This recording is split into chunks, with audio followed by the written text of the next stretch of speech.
Bu videoda sizə tərpənən və tərpənməz blokdan ibarət belə bir sualın izahına baxacağıq. Kütləsi 10 kiloqram olan cisim bloklar sistemi vasitəsilə 0,5 metr/saniyə kvadrat təcillə 0,4 metr hündürlüyə qaldırılır. İpin sərbəst uzuna təsir edən F qüvvəsinin işini hesablayın. F qüvvəsinin biz işini tapmaq üçün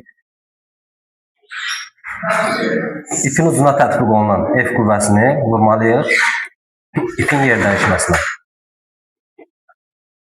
Biz əvvəlcə F qüvvəsini tapmalıyıq və ipin yer dəyişməsini tapmalıyıq. Baxırıq ki, tərpənən blokdur və tərpənməz blokdan ibarət sistemdir. Buradan aşağıya doğru F qüvvəsi də artır və eyni ipdə eyni gərilmə olduğuna görə burada da gərilmə qüvvəsi F-ə bərabərdir. Və eyni iplə gedirəm, burada da F-ə bərabərdir. Baxıram buradakı bloka.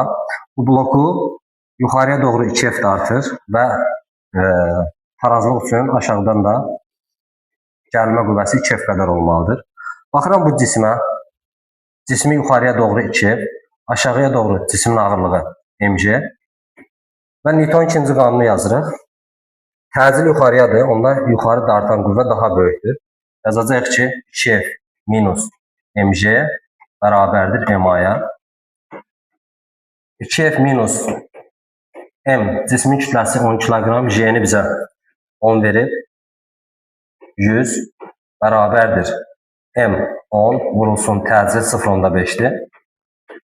Buradan alırıq ki, 2F bərabərdir. 10'u 0,5'e vuranda 5, 100'ü sağa keçiririk, 105. Və F'i buradan alırıq ki, 105 bölünsün 2. Biz qüvvəni tapdıq. İndi isə ipin ucuna tətbiq olunan ipin yer dəyişməsini tapmalıyıq. Baxırıq ki, bloklar sistemi qüvvədə 2 dəfə qazanc verir. Onda bilirik ki, H bərabərdir 2H yük olacaq. Yükün yer dəyişməsi bizdə 0,4'dür. Vururuq, eləyir 0,8. Gətirib yerinə qoyuruq. Qüvvə 105 bölünsün 2 vurulsun. 0,8'də belə yaza bilərik. 10'da 8. 8 ilə 2 gedir 4. 105 10'la gedir. Aşağıda qalır 2, yuxarıda qalır deməli 21.